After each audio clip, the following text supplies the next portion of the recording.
Today's episode is brought to you by DonorPerfect fundraising software, where empowering nonprofits to succeed isn't just a mission, it's what matters most. DonorPerfect is excited to introduce a resource that's as bold and inspiring as the women leading the change in nonprofit organizations, the Nonprofit Leadership Workbook for Women. This free ebook is designed to help you define your leadership vision, refine your goals, and unlock your potential, whether you're just starting your nonprofit career or looking to level up your impact. Packed with actionable insights, expert advice, and empowering exercises, it's your go-to guide for navigating challenges and amplifying your voice. It's time to step into the leader you're meant to be. Download the Nonprofit Leadership Workbook for Women for free at donorperfect.com/workbook and take your leadership to the next level.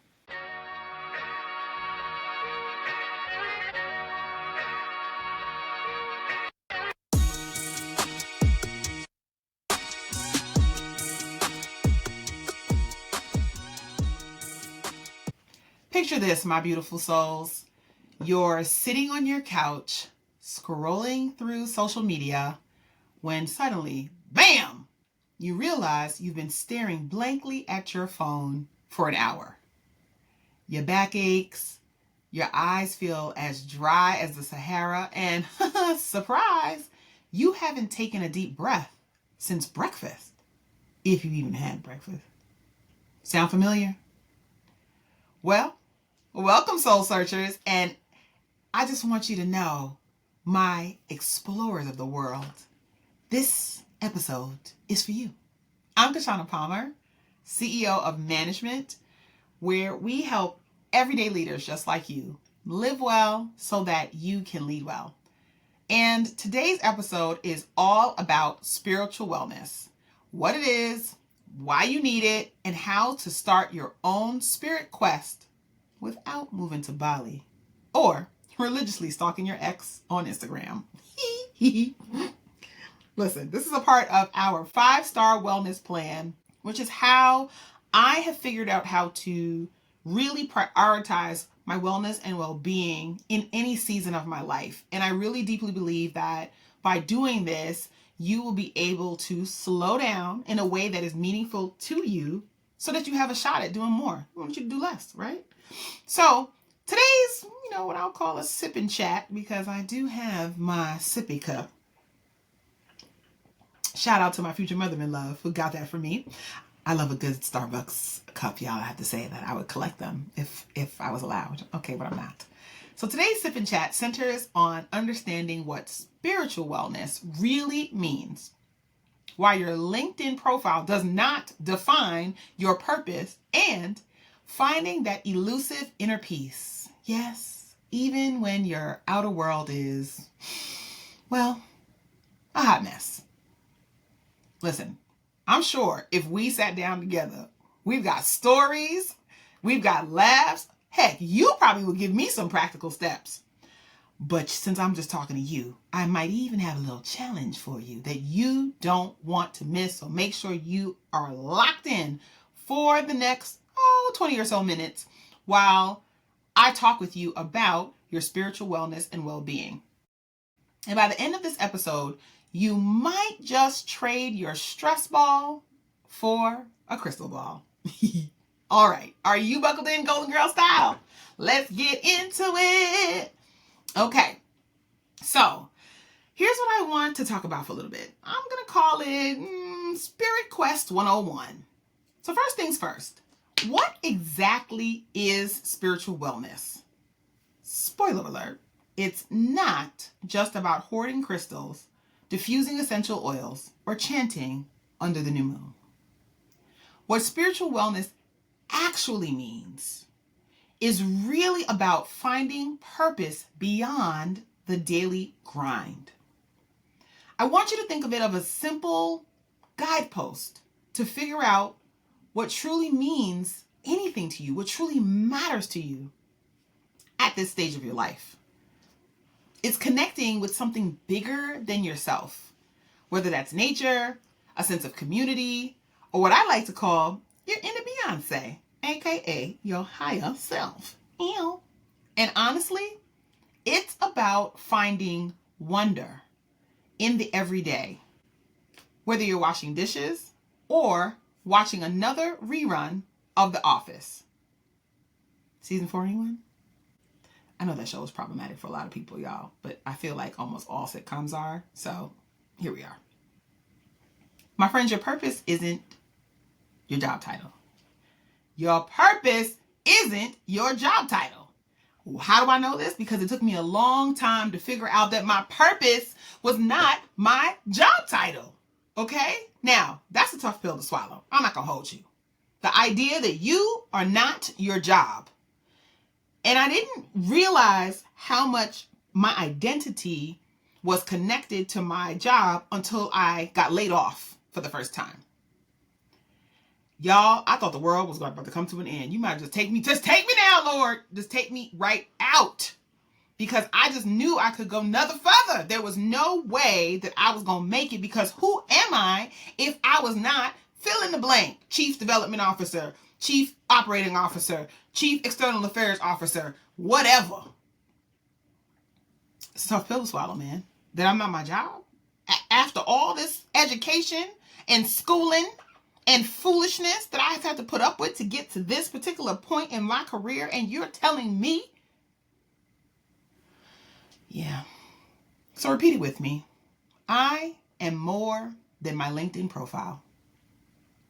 Because when you tie your self-worth to your 9 to 5, I want y'all to know burnout is almost guaranteed. Because let one thing go left at work. If that's all you have, baby, life is over. Just wrap it up. Go home. Okay? And I learned that the hard way.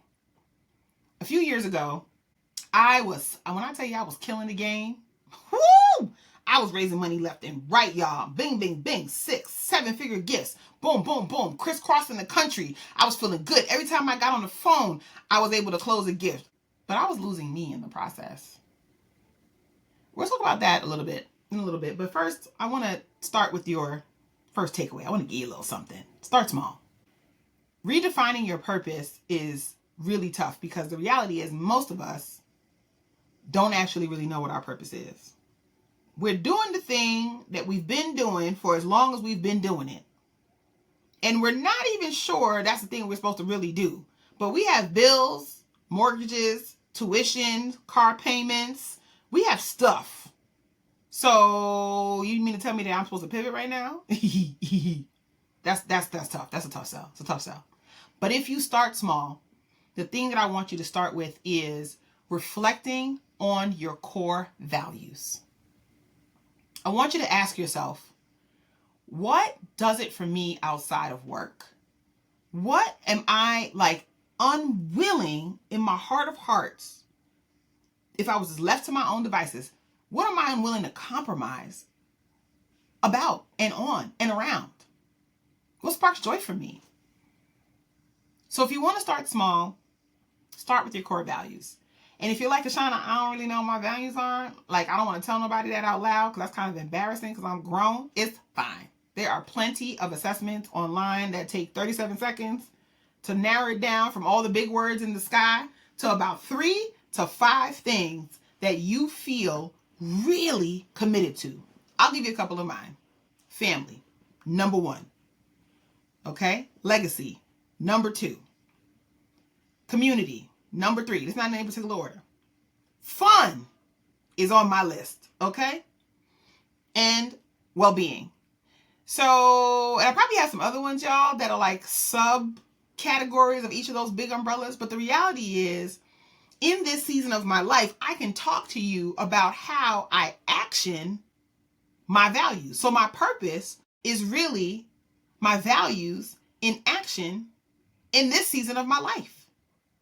And that's a blessing. That is a good thing, okay? Because that just takes all of the stress off of my shoulders. If I get clear on my values and I look up from my phone to see where I'm at in my life right now, then I can figure out how to action that.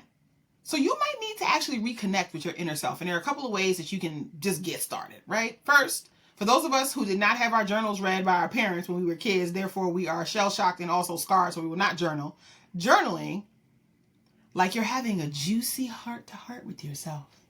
I often tell my clients, record yourself. Just go walk and press the record button. Nobody ever has to hear it. Say out loud how you're feeling, what you see, what you smell, what's actually happening in your life right now. I actually have, and I'm gonna show it to y'all. So if you're listening to this and you're like, oh, I want to see, you gotta look at the video of it. This is actually my anxiety journal. Yes, y'all, I have an anxiety journal because your girl suffers from anxiety greatly. Okay? And when you're like me and you want things to be tippity top all the time, you might have a hard time getting off the starting block because anxiety is always threatening to sucker punch you. So, journaling. Now, I'm a little bit too much of a busybody to meditate, but I'm going to say it anyway because there are those of us who can do active meditation, some of us who can do sitting and still meditation, some of us who just need to quiet our bodies and ourselves for a little while. Even a distracted 2 minutes counts, folks, okay?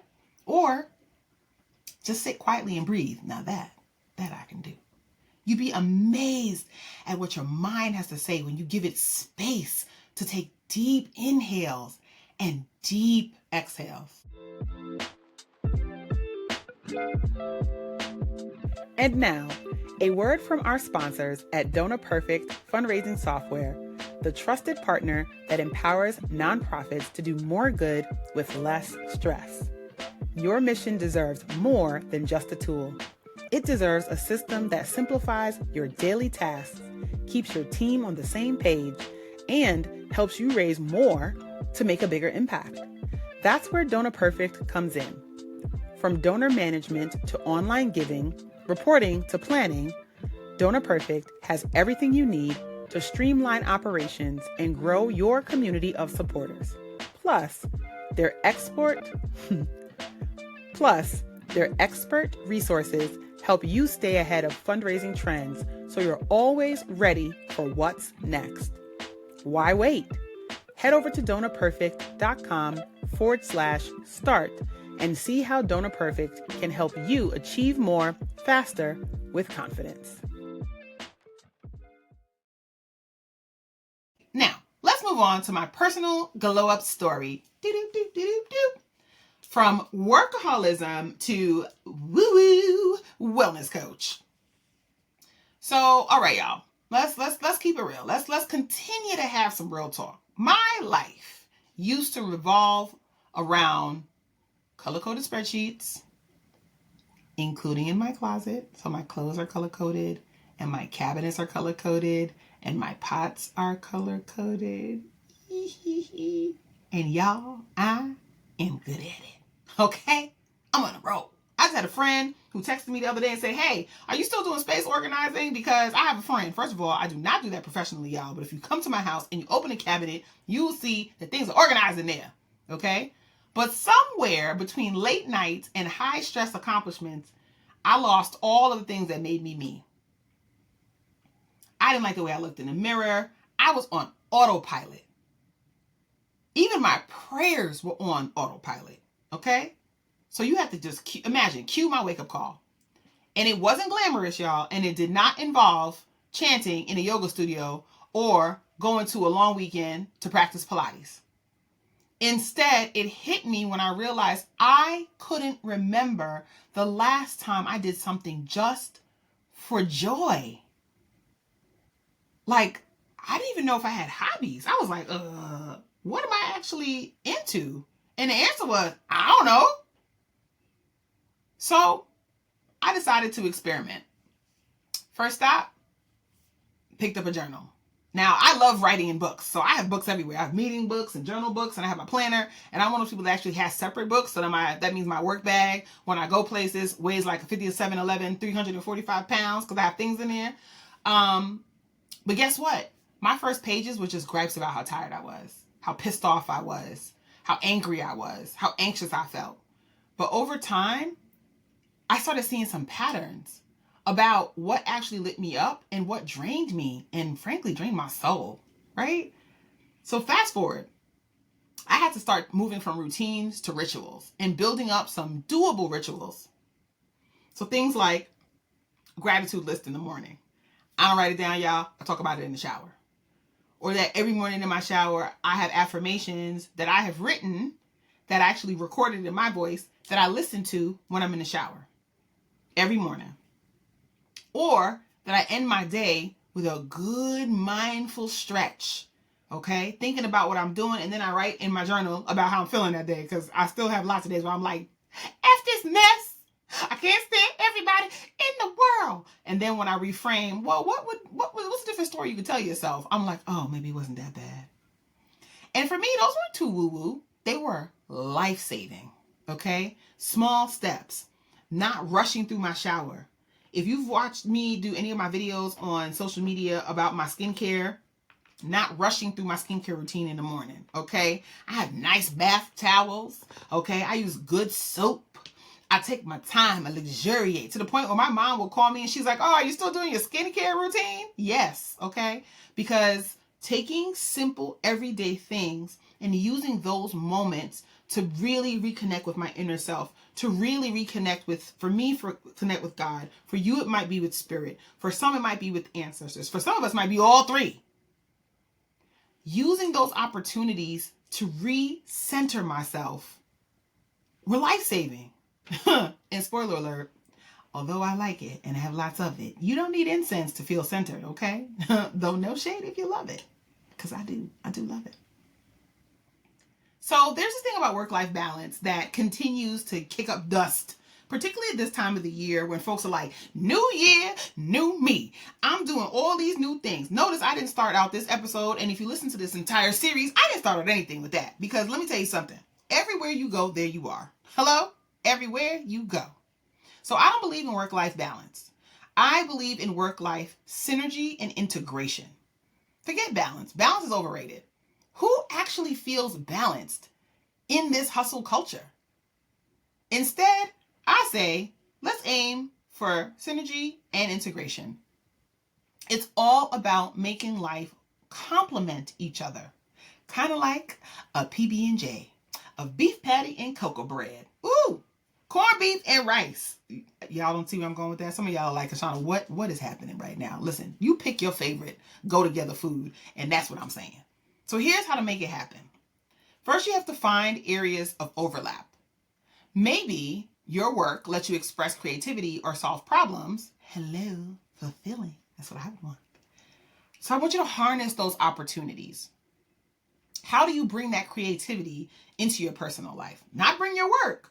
Bring the act of that creativity into your personal life. Then I want you to think about creating meaningful rituals, like reflecting for 5 minutes before starting your day, or lighting a candle in the morning when you go into the bathroom before you start your get ready routine, or taking your time and putting on music as you get dressed in the morning to get your mood alive. Elevate those routines with small intentional acts, because that actually, little by little, it just helps you feel centered.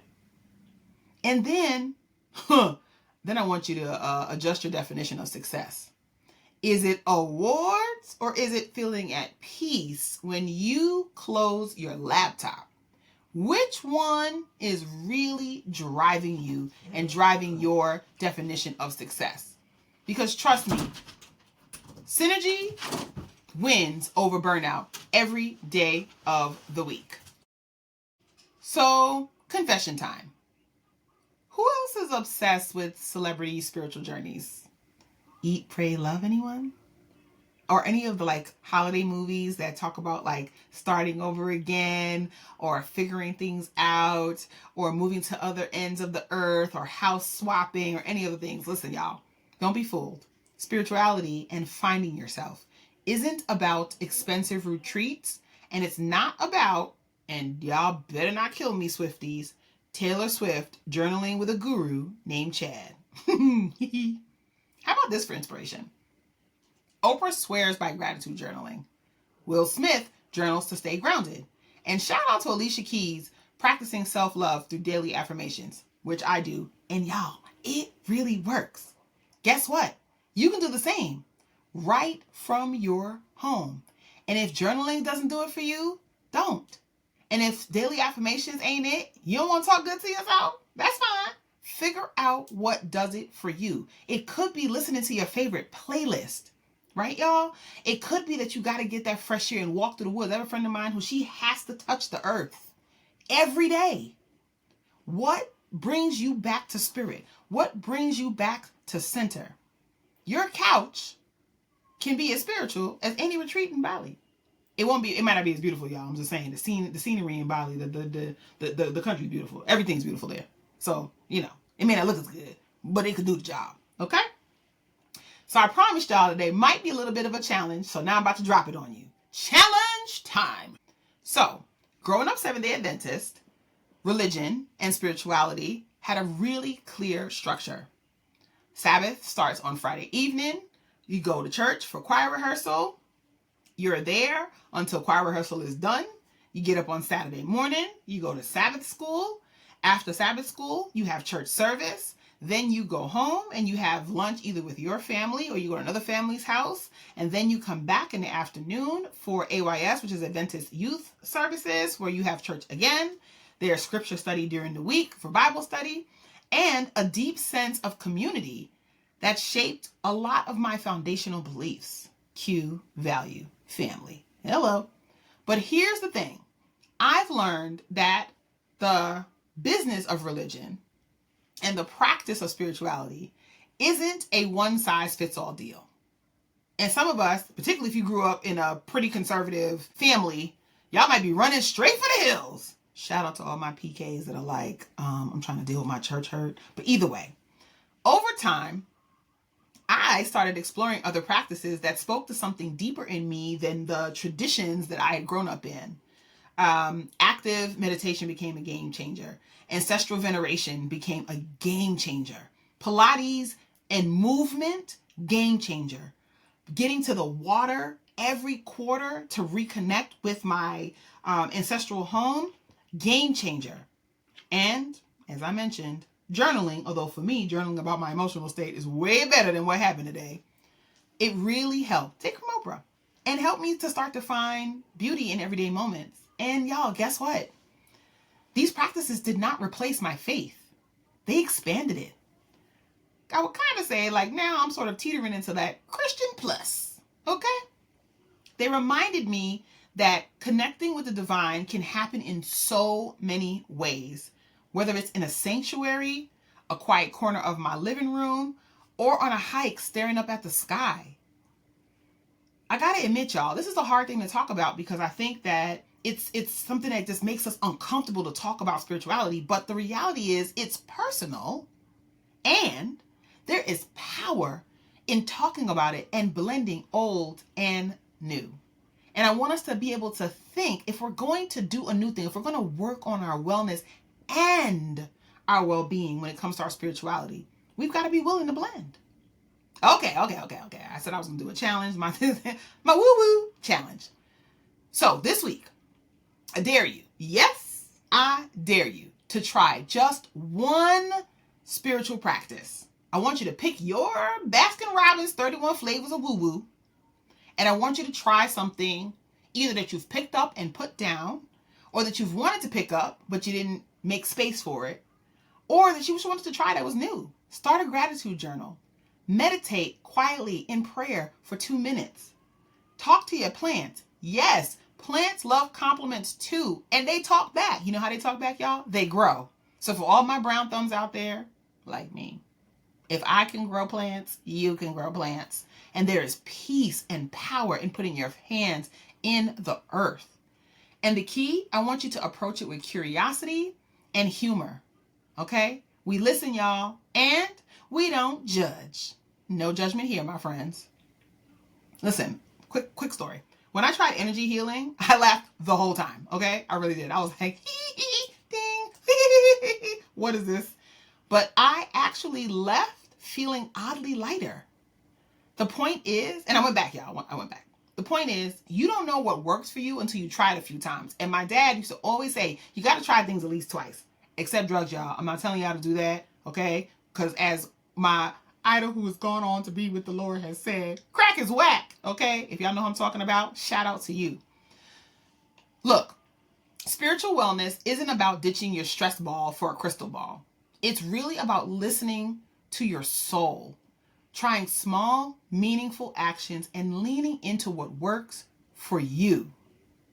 And if you're ready to explore even deeper, I want you to check out my book, Busy is a 4-letter word, A Guide to Achieving More by Doing Less. Spoiler alert, it's actually packed with actionable tips to help you thrive. So if you're not trying to thrive, you don't want this book. But if you're like, Kishshana, it's time for me to do a new thing. In fact, it's time for me to do the thing I said I was going to do last year, 3 years ago, 5 years ago, 10 years ago. No judgment. Pick up the book and tell a friend, right? Because I think that creating a 5-star wellness plan only works when you do it in community. And we're going to talk about community in a future episode. All right, my soul searching superstars. Until next time, I want you to keep shining, keep exploring, and remember, sometimes peace is just one deep breath away.